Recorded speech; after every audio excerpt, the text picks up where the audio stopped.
So welcome back to Gara exclusive. This is Gara. I don't know where actually to start, and I don't know if this vlog is gonna give you good vibes and fun, but I just couldn't help myself and just let the raw videos just the way it is. So right now I have been waiting for the data connection to be restored so that I can upload this video and share it to you mga amigos. Let me start by how this vlog came from a travel vlog and turned into something that my partner and I didn't expect at all. So I will be narrating everything while showing it to you, the videos that we've recorded.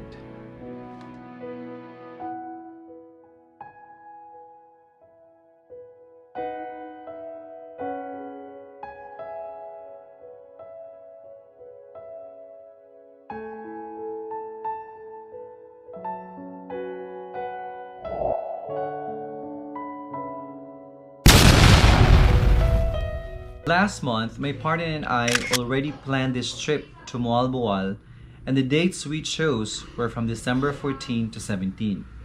So he plays his work leaves, while me, I have a flexible time with my work. So days before the set date, this Typhoon Odette has been crossing all over social media. Its intensity and the provinces and the places that will be affected. So we decided to change the plan. But because of the small time that we had, it's only Moalboal where we can actually go and it's feasible for us to travel. So the travel happened. We were so positive that the travel will happen as expected because on the 15th, the weather is fine, although it's a bit gloomy. We rode around 11 in the morning from Tampi to Bato, and we just knew that it was the last trip of that day because I guess the people there are expecting that the typhoon will come sooner. And then we took a bus from Bato to Moalboal and we stayed in a hostel. And I think it was God's direction for us to stay there because originally we really want to stay near the beach. It's either in Panagsama or in White Beach. And apparently we enjoyed that day, and supposed to be this would be my teaser of the vlog. In life, we'll face storms we never expect to come. But life is more than just storms and catastrophe. With faith and hope, we will overcome anything.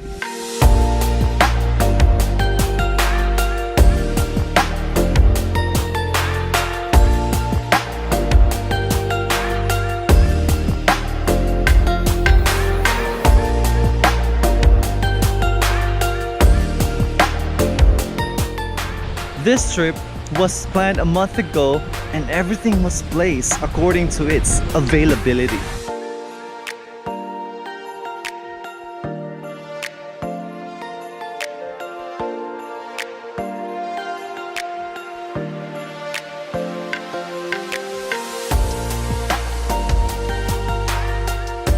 When twilight began, we went back to the hostel and decided to come back to the shore the next day. On the 16th, we went to Panagsama in White Beach. Right now, we are trying to discover everything right here. Even if it's my third time to be here and it's his first time, but I'm not yet familiar with everything, the directions, the road, the places. So it's a discovery channel, okay? And I guess it was just a couple of hours that we enjoyed the stay there because around 2 in the afternoon, the rain started to fall a little bit harder. That is why I went back to the hostel. So the rain goes on, and when it's almost 8 in the evening, it was my first time to actually hear the strongest wind in my entire life.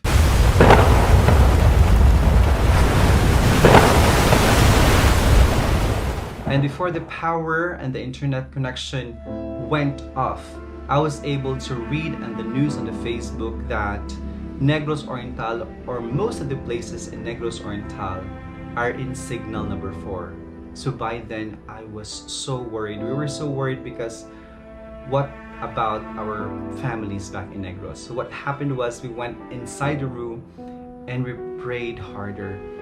I think it was the time that we really need to pray because we want to increase our faith that our families will be safe here in Negros. Around 1 in the morning or 1 a.m., the wind started to fade away and it stopped. and then by 2, we started sleeping. The next day, 17th, this is what we witnessed. It's actually December 17. It's 11:36 on my watch, and last night niyagi diri si Odette, and that's what you can say at my side. No, guba kayo. We're guba aside.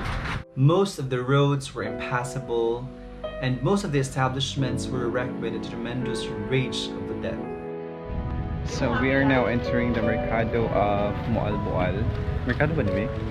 Mercado of Moalboal. So this is what it looks like. Look at there. That's a lot of destroyed place. And destruction is really huge. No transportation, so basically we extended our stay. And thanks to the owner, if you're watching right now, thanks for lowering our rent that day and for preparing us breakfast, since all the establishments that morning were closed. On the 18th, the owner allowed us to use their scooter for free to check Panagsama and to hopefully swim with the sardines and turtles, because that was the original plan. Because in that day, the weather is very much fine. As we went to the shoreline, going up from the streets of Panagsama, we really noticed that a lot of structures here and a lot of establishments here were really devastated because of that typhoon. And we're actually planning to dive in. We just realized that we don't have any dry clothes.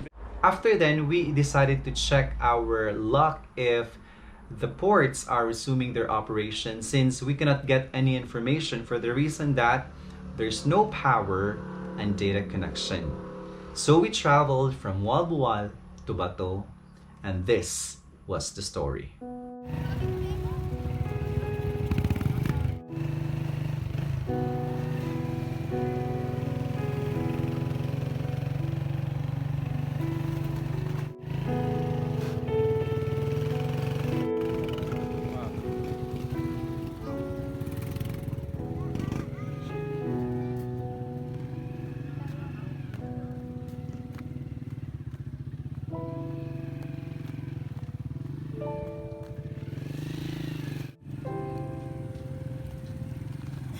So, nakanaog ko sa motor kaya di siya pwedeng mag-end. And kaya ko nito sa Alegria. 6 kilometers, sir? Oh, 6. Ang guba nga ani? Dito. 7 dito sa ditong kuan sangi. Oo. Diri langan dito. 6 pa gyud. Salamat. Sige. Oh my gosh. Pigikan sa Moalboal, paingon ning lugar, wala ako kapulong sa ning lugar. Dagkan jud kayong gubang dala na kay mga kining nangatumba nga mga poste o mga kahoy. And then this is, I think this is the most destroyed nga dalan, because nanawang dalan. Nakuha yun siya. I don't know what happened, pero nakuha nakitaan eh.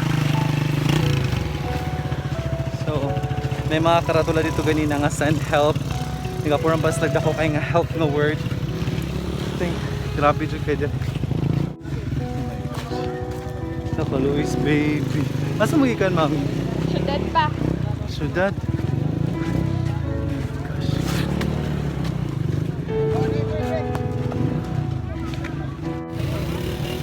Oh my gosh. Alegria. Lan. Uy.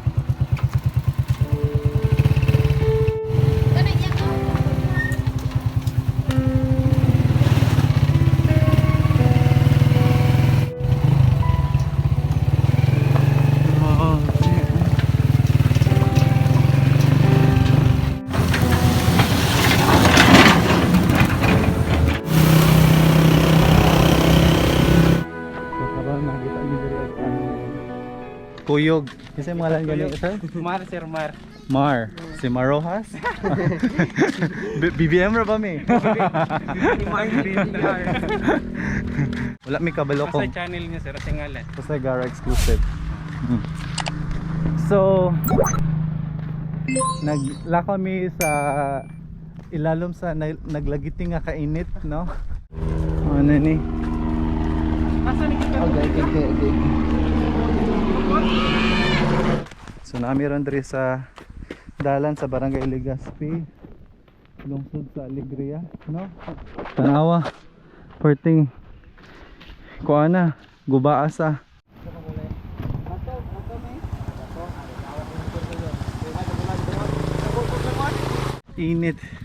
Init kayo. Then look at the road that we're taking in right now. So devastated with a lot of mud.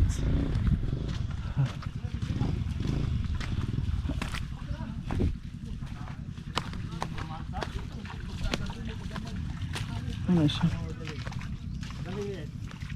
My God.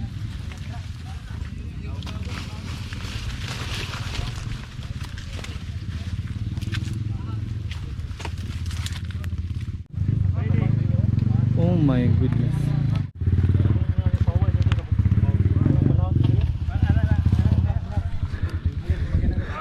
Tas pa ang lakuno na ning latik. Woo! Yan sige, hindi ko mo vlog. Vlog tao eh.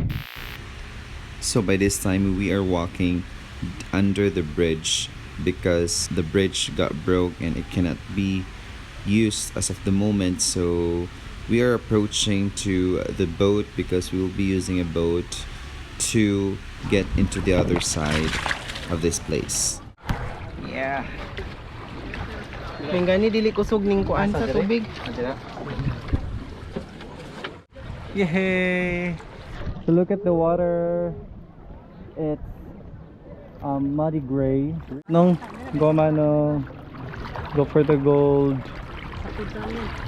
Amping mo. Amping sa biyahe. Hello? Thank you. Nadita ko dito. Onsa? Pag magbahay na dyan dere. So this time we will be getting down from the boat and then take another tricycle going to Bato. Hi, so karon nagsakay nami og pwede ka padulong og Bato gikan sa Malabuyo. And somehow the fare is a bit expensive pero okay lang kay lisod man sa gasolina. Okay, dagat niya ng close na gasoline station. At the same time, it's a good news kay paabot sa Bato na daw mo karga nga ship, maayos shipping line. So I think that's a good news. So we can go back home na. Hindi kami na nakay pedicab. Along the way nga pag-angat pedicab. Wala kaangat. So here we go again. Trying to ease the pain. Ease the pain. Cherry is So we're here now in Bato and we're waiting for our ship to ride with and we're still taking our lunch. Gutom kayo. So right now nakasakay nami og galakan ako padulong dari sa barko and it's really quite tiring. And I hope guys you're able to get a little bit of information here in Cebu. That was the road coming from Walbual going to Bato. So that's the situation here. So for those who have watched the whole video, that was the situation after the Odette passed by the Cebu Island. And right now we're going to be going to Negros and we're hoping that everything is good in there. And we're so stressed after the long journey, you know, like the first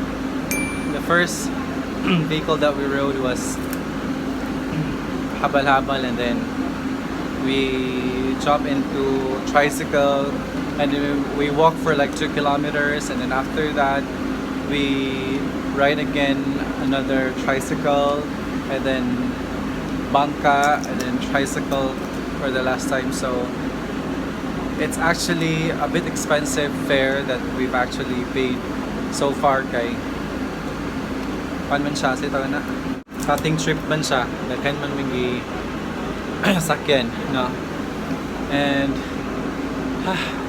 we're excited and we hope that Negros is fine, and that's what we're hoping for. Okay, so please not forget to subscribe for more travel videos. Actually, this is not a travel video. This is actually about what happened specifically here in South after Odette passed by in Cebu Island. That will be all, and goodbye.